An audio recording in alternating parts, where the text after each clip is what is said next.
You ask Tiger to solve. This deals with linear equations with one unknown. The final result is x equals 12. Let's solve it step by step. Simplify the expression. Group like terms. Simplify the arithmetic. Group all s terms on the left side of the equation.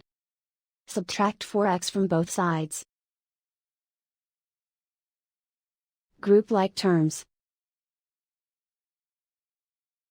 Simplify the arithmetic.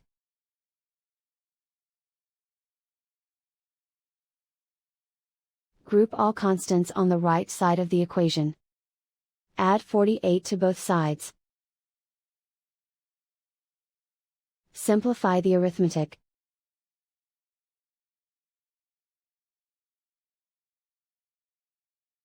Isolate the s.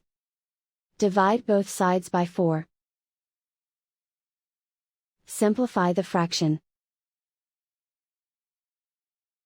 Find the greatest common factor of the numerator and denominator.